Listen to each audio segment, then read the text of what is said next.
Welcome back to the Maquette Let's Play series, ladies and gentlemen. This is Jerry bringing you episode 6. This one, what's it called? I totally forgot what it's called. But anyways, we just left off from the wedge. We saw Kenzie and Michael's relationship kind of start to break down, really. And so we're just going to head from there. I'm really excited to get into this. This is going to be a short episode. Because the next chapter is really long and I don't want to put them together, so this is just going to be a short 10-11 minute episode. Please drop a like down below if you like it, and subscribe if you haven't to the channel. It would mean a lot. Anyways, let's get right into it. The escape.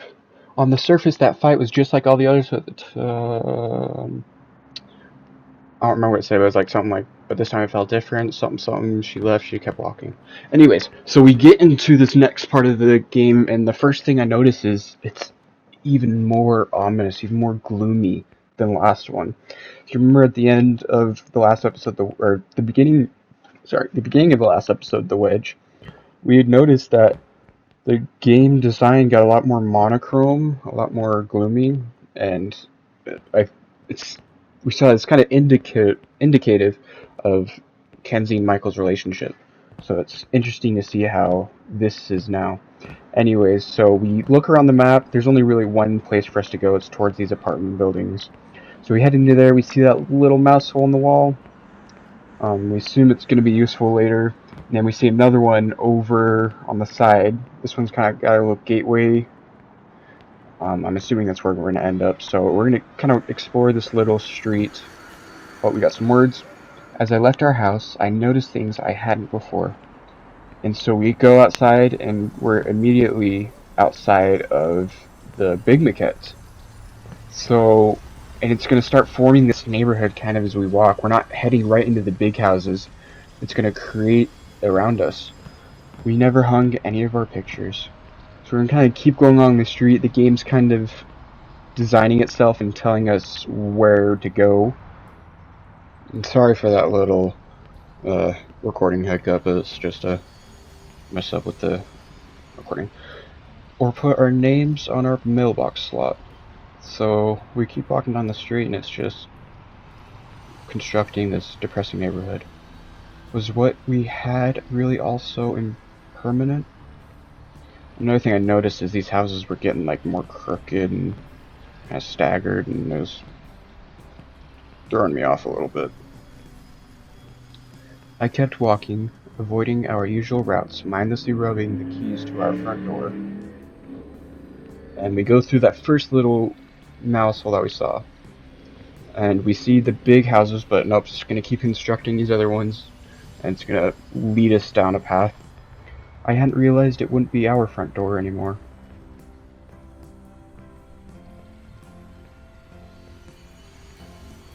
I kept walking until I didn't recognize the streets. And especially now is when it gets really kind of trippy, because like the ground's broken, but it's more life-size broken, not our size, and all the buildings are even more crooked. It was getting dark. Dun dun dun. You can see like with how the game design is, like it's actually getting darker. All the house lights are on, the street lamps are on. It's going to lead us towards that little mouse hole gate thing that we saw in the beginning. I'll walk right to it. We've got a lever for us to push.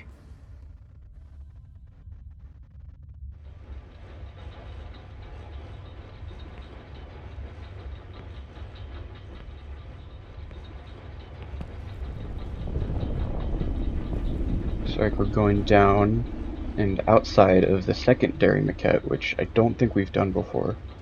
So I see it's going to drop us into this crack in the sidewalk, which would have been ordinary in our reality life-size Maquette, but now it's just huge. It's a path. Keep walking. Yep, we see this. We see this giant platform. The summer came and went. The leaves changed. And I don't remember if I mean, I know I just saw it, and I'm sure you did too, but we're gonna go back. Yep, there we go. There's this weird orb. It's like see-through. It's like a crystal orb, but it's see-through.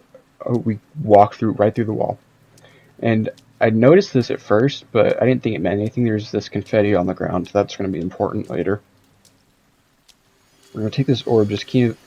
Oh, I felt like I was still just walking around in the dark, numb and confused. And there's more confetti, so we're just going to take this orb and just keep walking along this path that the game is making for us. It's leading us somewhere. And yep, this is obviously where I discovered the confetti. Go up this little slope. At times I was okay. I could feel that moment in time where I was happy again was on the horizon. Cool story, bro. I'm gonna hop down right here. Got our first fork in the road, and it's not really a fork in the road that way's how we're supposed to go. So we're just gonna keep going. Notice the confetti. Yep. Just keep walking along. Oh, there's a fork, but I'm gonna go towards the text first. But the farther I ran away from my issues, the bigger they became. So I wanted to go explore its little back way because I thought it would be important.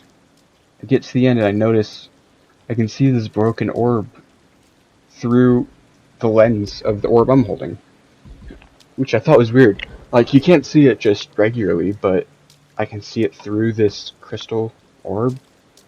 And I tried clicking on it and stuff. I didn't see anything I could do with it though, so I'm gonna go back to where the confetti is. I'm gonna kind of look around, see what there's to do. I noticed those like scuffs on the wall, and I thought I could walk through it.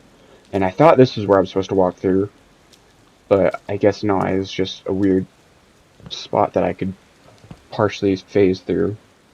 I also snuck past that branch. I don't know if I'm supposed to, but like there's this thorny branch that we can step inside. Like there's all these places that are kind of giving me a false sense of what to do, where to go. But nothing's really happening. These more scuffs on the wall, which I thought were where I'm supposed to walk next, let the orb kind of have me phase through. But nothing's working out. And so I'm gonna just keep walking. I'm gonna just walk along the walls, try to find where I'm supposed to phase through this orb, because I figure that's what you're supposed to do. There's nowhere else to go. And I'm gonna backtrack, I think. Yeah, I'm gonna backtrack, kind of explore more, see if there's somewhere else I'm supposed to go. But I want you to notice that confetti. It's not over here where this broken glass crystal is. It's only where the text was. And while I mean, there's obviously something in this little fork with that broken orb, I'm trying to recreate it, and there's a little glitch that just happened. I want to see if I think I recreated it again. So I look into it and then I kind of step on it, and it kind of like staircase glitches me. And I thought, I mean, it was far-fetched, but I thought that that's maybe what I'm supposed to do, but it's not. Anyways, back to confetti. Confetti isn't over here, but it is the other place. So the confetti is kind of following the path, right? Keep that in mind. Going back here, watch where the confetti goes. It goes into that part of the wall, which I guess I didn't notice earlier, but indeed, this is kind of where I put two and two together. Of the confetti is just the path we're supposed to go, and it opens up this part of the walls, which I don't know how I didn't activate that earlier, like when I was like scraping against the wall. But oh well. You see, that path didn't have confetti. This does. Oh, you see another orb. It's a blue one this time, a broken blue crystal. My friends tried to get me up and out, but I still had the key to our place on my keychain.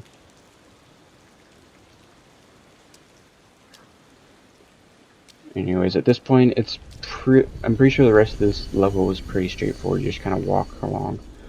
Fiddling with the ring, sliding my finger under the loop, I could just take it off.